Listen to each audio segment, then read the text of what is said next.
Hello there, world of tankers. I'm Blitz, and in today's video, we're going to be playing the KV4 and the IS-6 Fearless.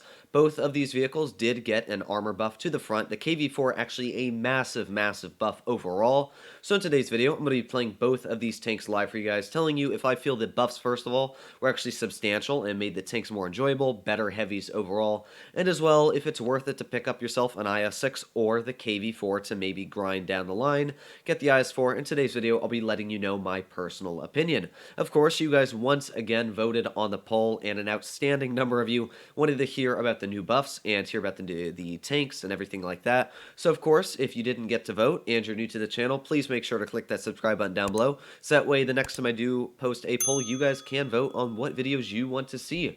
But getting straight into it, I'm first going to show you guys the armor buffs added to both tanks. So I guess I'll start off with the IS-6 because I'll do a battle in that tank first. So looking at the frontal armor of the IS-6, you will see, well, I'll start off with the before. So when the IS-6 Fearless first was, before the buff, should I say, so 7.0, the frontal armor on the tank was about 230 millimeters thick on the lower plate and about 220, about 210 to 20 on the upper plate, and that little plate in the middle only about 190. So that's a very weak frontal upper plate. Now the lower plate was about 207 millimeters thick, which is actually pretty impressive, but the reason these numbers seem so high is just because shell normalization isn't added into effect.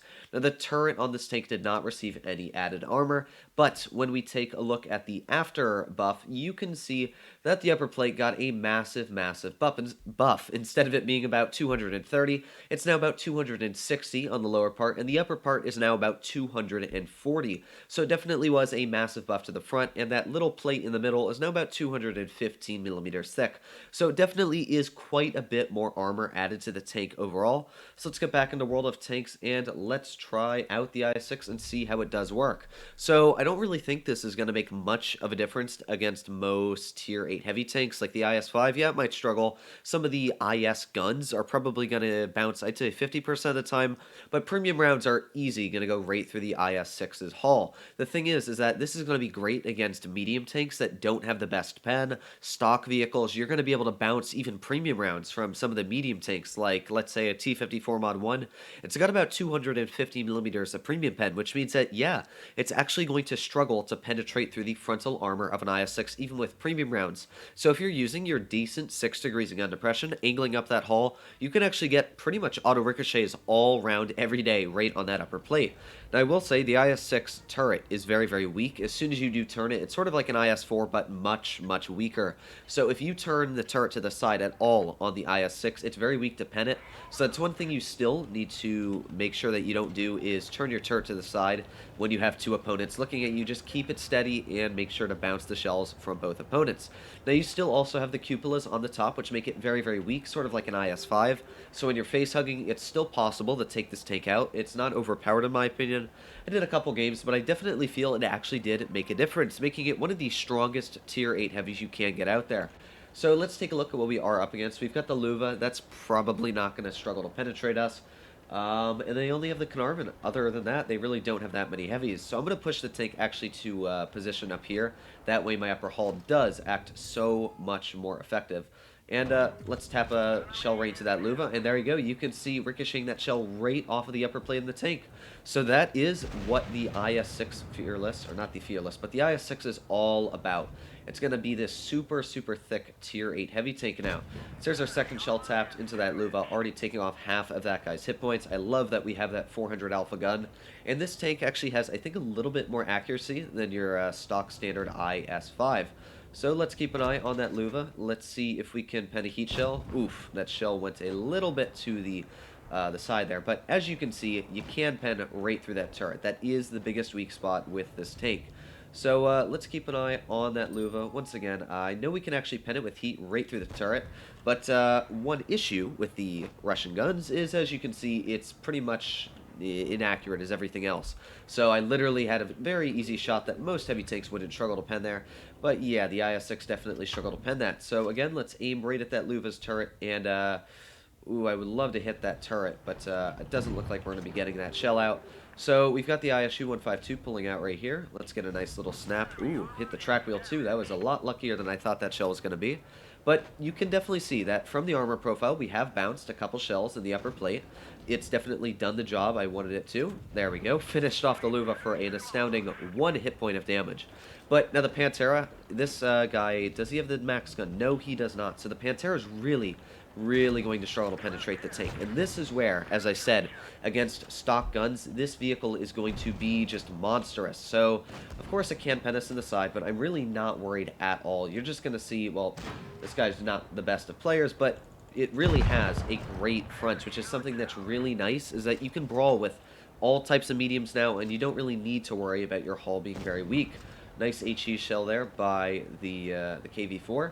And all we have left is this Lorraine, and this is a actually great way to test the frontal armor on the tank, is up against a Lorraine. So let's see how it does work here. Oof, that T-49 did pen us in the side. But I want to test really how well it works frontally. We didn't bounce the most shells there, but we did bounce one of them at least. And let's finish off the Lorraine. So as you can see here, the Lorraine has about 212 millimeters of pen, and I think its premium is quite a bit. So any tanks that normally can penetrate your frontal hull is still probably easily going to be able to pen your tank. I want to finish off that Carnarvon. There we go. Nice bounce right in the side armor. Again, gonna try and side scrape it here, do the best of my abilities. Come on, we can bounce it. Yes. So you can see it does do a great job at bouncing shells. And there we go. Another tap into that Carnarvon. Thank you, Luva, for actually pulling in front of me. And there you go. So that was a great example of showing how the armor works on the tank. It's great in certain scenarios. It's going to work. We did get steel wall, so we did bounce quite a bit of shells, received 14, and we bounced 6 of them, so about 40% ricochet ratio there. But the thing is that against vehicles that don't have the most pens, so let's say some tier 7 heavy tanks, most tier 8 heavies might struggle still, like that Luva when we were above him. If you're using your 6 degrees of gun depression, aiming your turret frontally, you are going to be practically impossible to pen. Using 6 degrees, you're about 330 millimeters thick, which is very, very impressive. So frontally, I actually think the IS-6 is one of the strongest tier 8 heavies out there now. And if you don't have the tank, and it probably will come out for a very cheap price tag at some point, maybe $10, $15, 30 days of premium. So keep your eyes open. I would definitely suggest to pick this tank up if it does come in a bundle. However, I wouldn't suggest just to get it right now, because you still can get other tier 8 heavies which might come into the store, like let's say the IS-5 you can get for $5. So wait until this tank does come a bit cheaper, but it really is a super strong tier 8 heavy. Now looking at the KV4, let's go pull up the armor profile once again, pulling up Edge, and let's go get the KV4's armor out. Now the KV4 before 7.1, you can see it's about pink, it's pasty colored. The upper plate's about 209 there. We got 363, that's still never penetrable, but the upper part's about 209, and the lower plate's about 178, and the turret cheeks are 180, very, very weak, and as well the cupola is also very weak, about 193, but now you take a look at the frontal armor, and oh boy, look at all of that red. That upper plate is now 232, that's about 40 millimeters added to that upper plate. The lower plate is still exactly the same, it's a little bit thicker I think, but really not much of an added difference. That upper plate that was about 300 is now 600 millimeters. The turret cheeks, 230, that means if you angle the tank effectively at this angle, let's say about there, that's 290 millimeters on that spot, that's about 250 on this spot. So very thick there. As well, looking at that top part, they also buffed the side armor on it. So you can see you can angle this turret pretty aggressively, and that's still going to be very, very tough overall to penetrate the KV4. So you can angle the tank effectively like this. That's about 290 millimeters thick overall. That front plate 208 at the weakest. So the KV4 is now, in my opinion, a true super heavy. So here we go. Let's go pull up World of Tanks one more time, and let's pull out the KV4 and really test out the tank is. Now, the great thing about the KV4 is it's a different type of super heavy. Your VK100, yeah, it's got a big gun, it's got a massive armor profile, and it does bounce a lot of shells, but the KV4 has a different type of gun. Unlike the VK100, where it's this big, slow, lumbering heavy tank, this is a lumbering heavy tank, but it is no means slow. Goes, I think, around 38 kilometers per hour, and you're going to see here, it does have a massive engine, so you're able to get up to speed. As well, you have a very, very nice gun, 227 millimeter. sorry, losing my English, it's late at night. It has 227 millimeters of base pen, which is, of course, amazing, especially for just a tech tree vehicle. Your accuracy is great. This is the same type of gun I think you'll find on, like, your T-54. So overall, it's a great gun mounted on this tank, and it actually has some decent mobility going for it, as I said. So you can see here, we are already going past the VK100's top speed. We're going 25, even uphill. This tank has good terrain resistance, and it also weighs a lot, 100 and I think 20 tons or something like that. It's a very heavy tank, which means that you're very easily able to get into position, and I actually think that I played one game in it, and I was able to bounce about 70% to 80% of the shells I did receive. Now, just because you do have that added frontal armor does not mean you are impervious to shells. Like this pattern here, yeah, I'm still going to be a little bit careful, but there you go. You can see the gun on this tank is great. That side armor of the turret was not buffed at all, which means that if the WT on the enemy team or certain tank destroyers still do hit me, I shouldn't have shot an HE there. But if certain tank destroyers do hit me in the turret, it's still probably going to pen 99% of the time as long as they do have a side shot. So there we go, another nice tap into that pattern. You can see that the front of the cupola is still fairly weak, but you have a lot of hit points as well in this tank. Like, that is actually a very large amount. So there we go, nice tap into that RU, 400 damage. That's always a lovely tap. And just going to wiggle it here. There we go, bounced a shell from the pattern. I would much rather bounce that pattern shell than the RU. But there we go, another nice tap right into the pattern. There we go, bouncing a shell. Now, of course, the upper plate isn't impervious. As we know, a Luva's got about 230 millimeters of pen, and I'm actually not going to try and fight this Luva right now because it has, in my opinion, a great gun. And yeah, I really don't want to play with a great gun in a tank that has that massive cupola sticking right out of the roof. Like here, yeah, that Luva you can see was trying to shoot it. So I'm not going to try and play with a tank that has an advantage over me of shooting my weak spots. I'll go deal with somebody else and deal with the Luva later. Now on flat terrain, I think that this tank would be a much better vehicle, but this is Normandy, which is a very hilly map.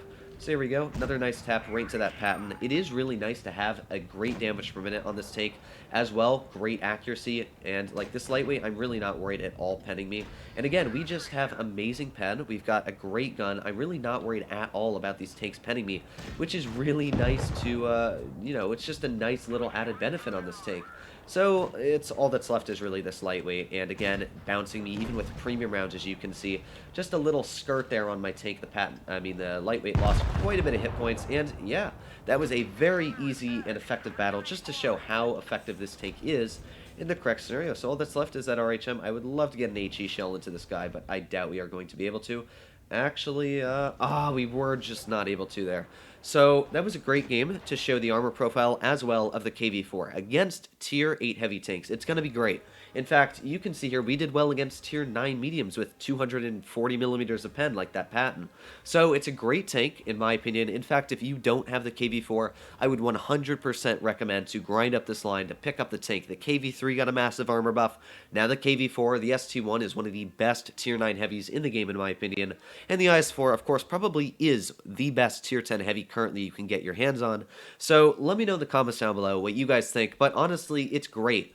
Now again, I'm going to throw a disclaimer out there. You can be penned pretty easily against players that know what they're doing. Well, the KV4 is good. If I was up against this KV4, not only would I very easily be able to shoot shells right into that lower plate, as well I could fire premium rounds into the upper plate, and as well you've got the turret cheeks still, which are 230, but still most premium rounds are going to pen that.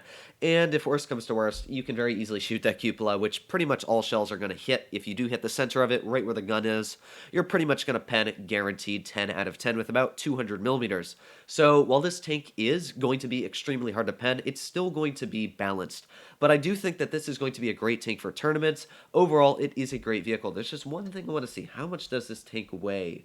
Let's find out. 106 tons, so I wasn't that far off. But yes, I actually think that the KV4 is a great tank. Same with the IS-6. Let me know in the comments down below what you guys think. Losing my words already. But other than that, I hope you guys are all doing well out there. Stay happy, stay healthy, and make sure to subscribe if you like the content. I'll see you in the next one.